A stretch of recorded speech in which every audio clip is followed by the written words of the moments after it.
The average person loses 80% of their motivation in the first 3 weeks of venturing toward a new goal. That's depressing. But what if I told you it's not willpower that's the problem, and that it's actually one of these 5 silent motivation killers? In this video, I'm breaking down 5 mistakes that are secretly sabotaging your progress. And we're gonna talk about how to combat each one with systems I've used to help successfully build multiple businesses. Mistake number 1, a foggy finish line. I often hear people say things like, I wanna grow my business, or I wanna get in better shape, instead of, I want 10 new qualified clients by the end of the month, or I want to train to complete a half marathon in less than 2 hours. Do you hear the difference? One is vague, and the other is extremely specific. Whenever things are vague, you give yourself a lot of freedom to make changes, and that can feel like something that you want. You want to be able to have flexibility, but you're telling yourself a story about where you want flexibility, when in all actuality, what you want is usually quite clear. If you would just take the time to get clear around it, the journey is what you need to be more flexible on. So rather than trying to make this idea work of not being too rigid with your goals, do something different. Be really specific, and then start to proceed with an action plan and have that same level of openness that you have now. That the demands, the milestones, the steps, the resources, the connections that you're going to need along the way will change and evolve.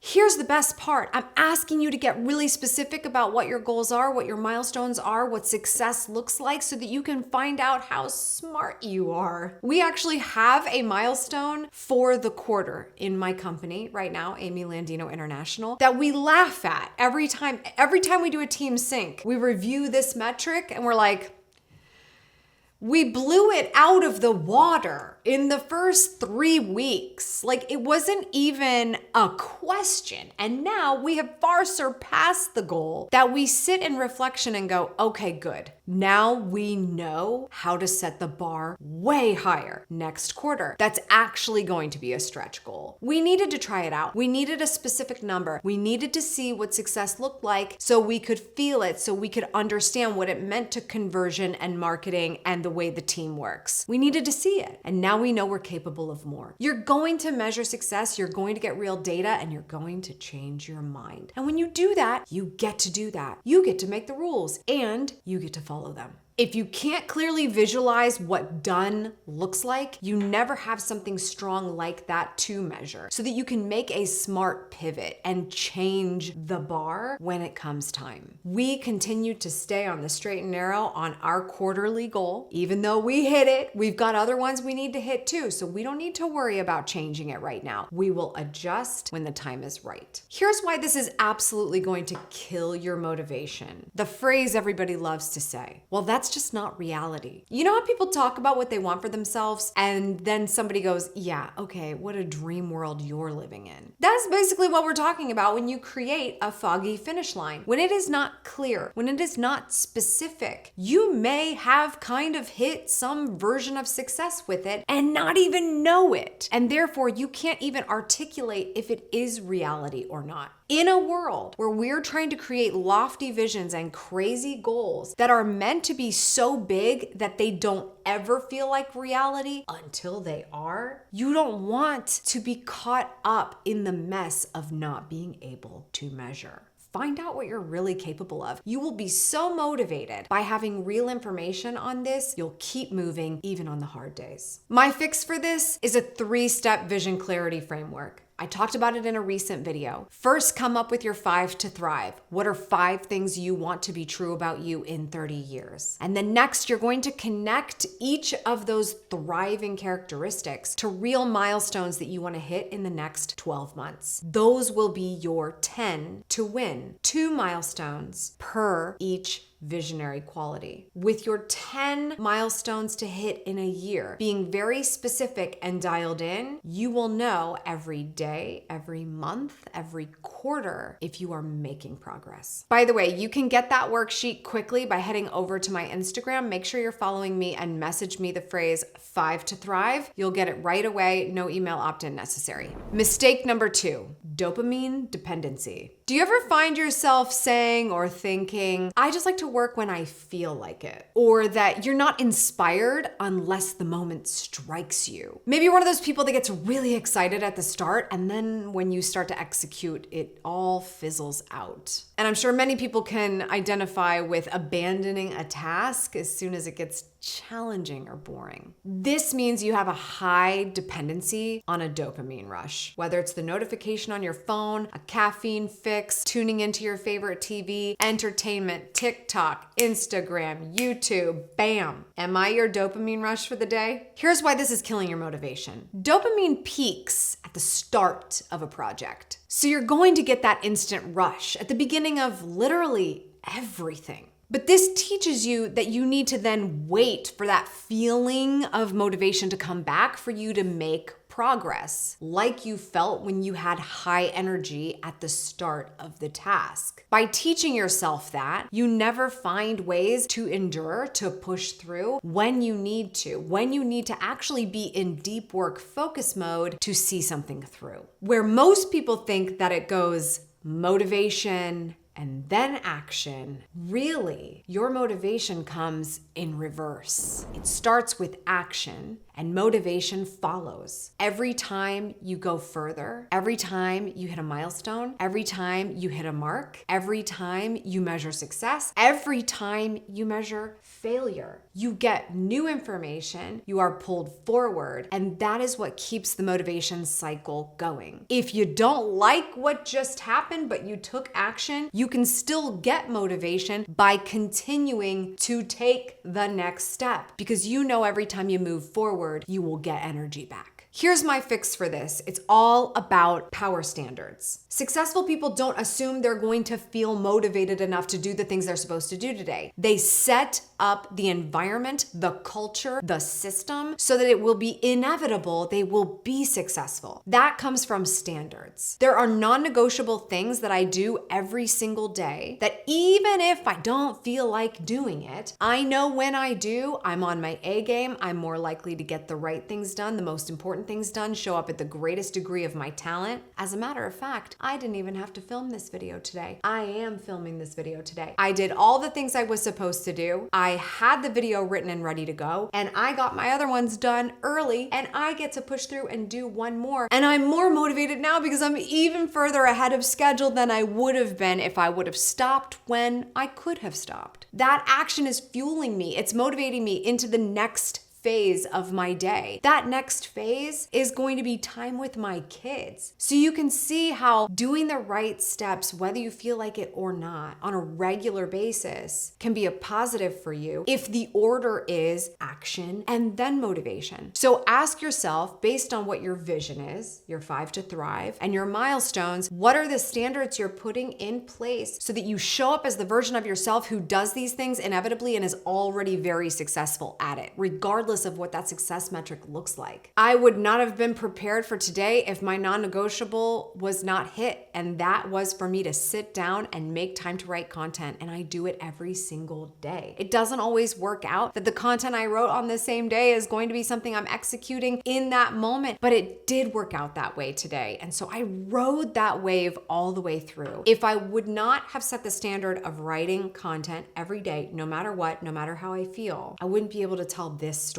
I wouldn't be able to show you the YouTube channel that I have today after almost 15 years. Motivation isn't something you wait for. It's something you engineer through consistent action. The feeling follows behavior, not the other way around. Mistake number 3, decision overload. You might be thinking, this girl is crazy. Like, I get to decide how many decisions I have to make in a day. They just happen. They just come at me. I just have to handle them accordingly. Babe, I'm the CEO of a company. If there's anybody that gets that, it's me. I get all kinds of decisions I have to make I wasn't anticipating that people that work with me are telling me they want me to help them make, or people in my household that want to help make decisions about either dinner or lifestyle design. That doesn't mean you are not opting into decision overload. When you know there are always the same decisions every single day, every single week, every single month, every single year that you have to make. You are putting more pressure on yourself by ignoring that fact. And you are choosing the chance that is very likely that you will hit decision fatigue. And you do it every day. It compounds from the moment you wake up. Am I gonna get out of bed? The alarm just went off. Am I gonna hit the gym? What am I gonna wear today? What's for breakfast? Are my kids' clothes washed? You get the same decisions about your normal life and they front load into your brain. Then you have the audacity to do something with your life. It could be your career, it could be something else, it could be your art. And you have to make decisions that actually matter to who you are individually as the person you are and who you're becoming. And instead of reserving that critical decision-making room in your brain for those big moves, you've wasted all that hemming and hawing on the small stuff that you probably opted for the exact same choice as yesterday. And the worst part is if you're not getting better at making decisions, especially the small ones, if you can't make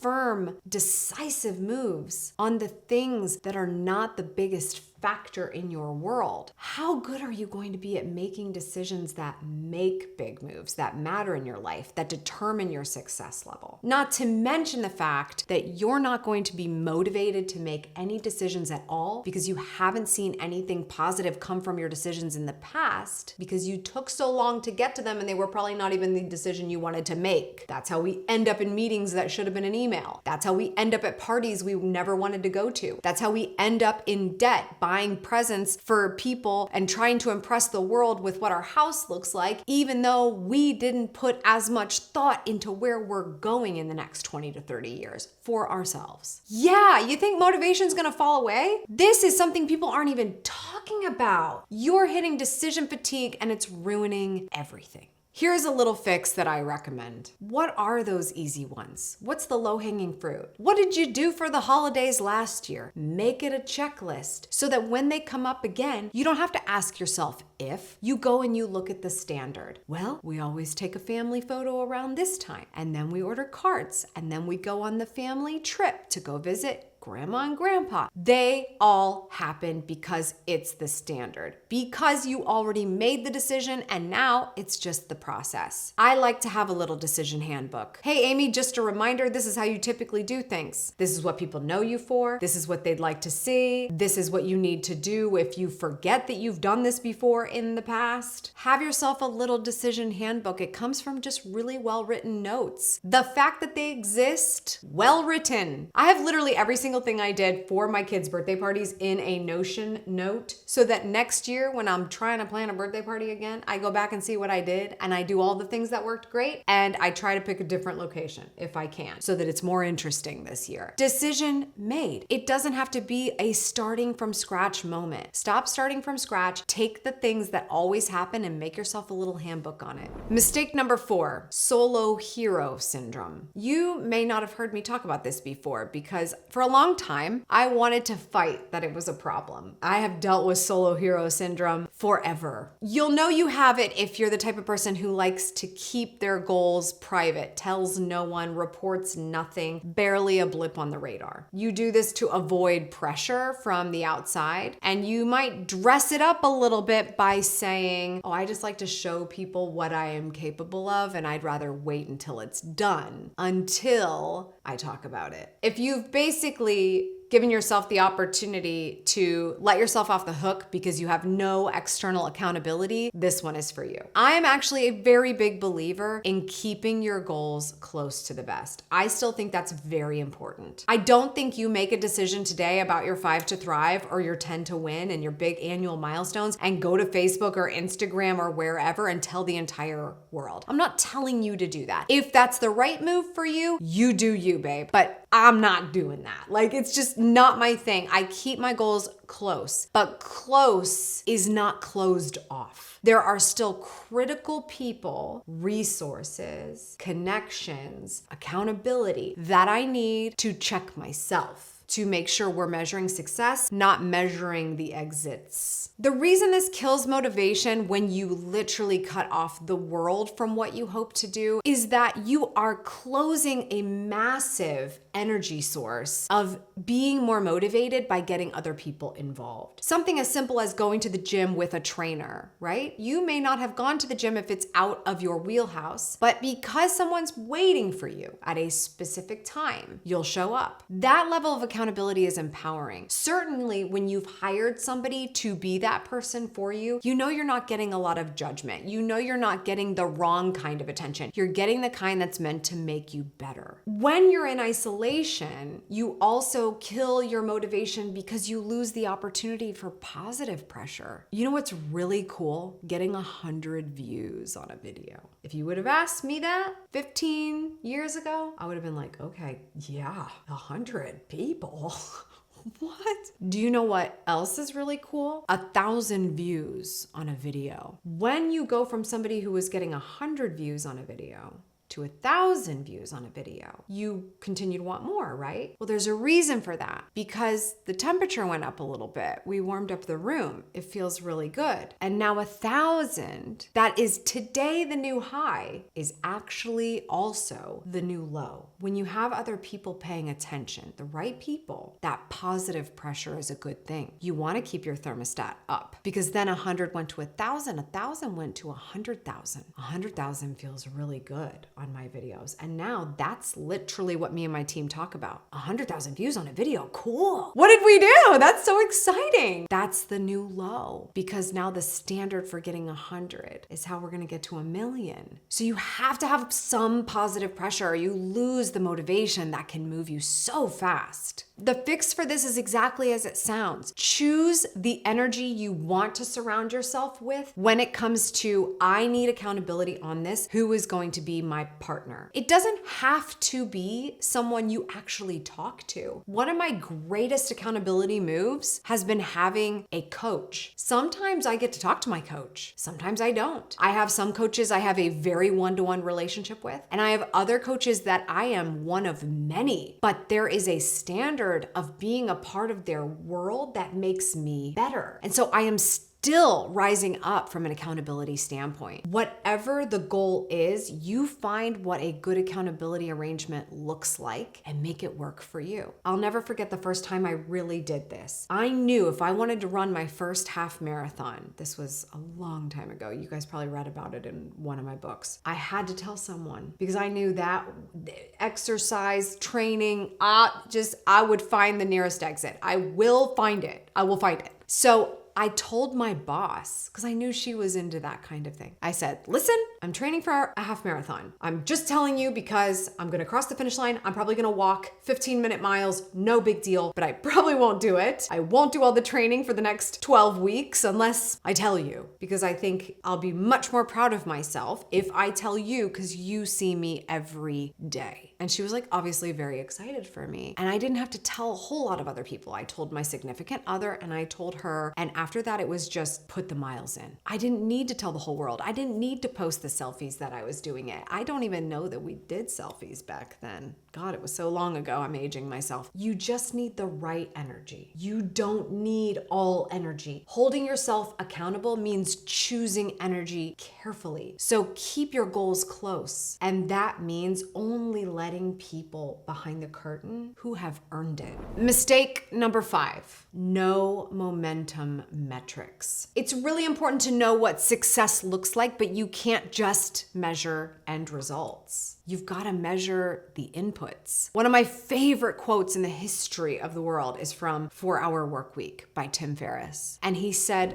massive action is measured in outputs. That's a big one if you caught it. Increased outputs means decreased inputs. Isn't that interesting that when I say you need to take massive action, that does not mean you need to do all the things a million times? No, furthest from the truth. The goal is to do the things that move the biggest needle. So by getting a little bit of leverage in one area, you can get a lot of results. So we need to look at not just how did we do, but what did we do?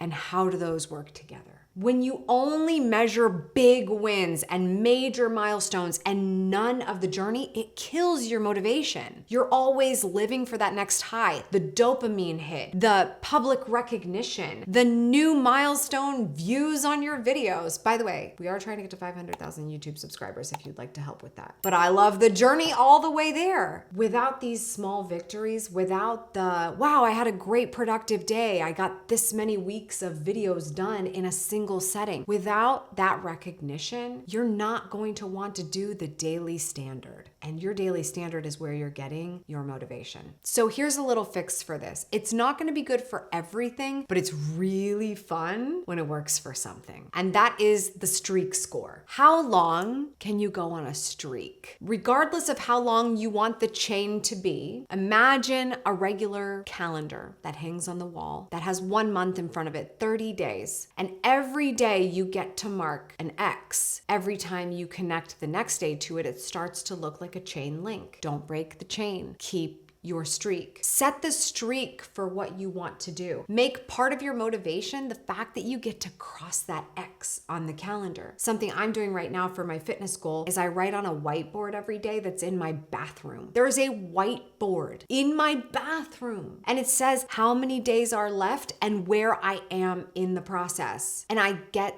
to write on my whiteboard every night before I go to bed to update it for the next day. That's enjoying the journey. That's keeping the streak. That's making sure my head's in the game. That's keeping me motivated. Don't be one of those people that just wants to hit home runs when you could be somebody that appreciates keeping the streak. Bonus tip on this, if you want to do this in a digital way, I did find an app that I like for it. It's called Days Since. And it's really great for things like how many days has it been since I had my last sip of alcohol? Or how many days in a row have I gotten 10,000 steps in? If you want a digital way of doing it, that's really fun. I always emphasize the importance of doing something in front of your face, writing it down specifically because it feels really good. But that's another option. Those are 5 mistakes that kill your motivation and how to fix them. If you want to learn the 3 daily habits that I eliminated that added more than 12 hours to every week, click here and I'll see you there.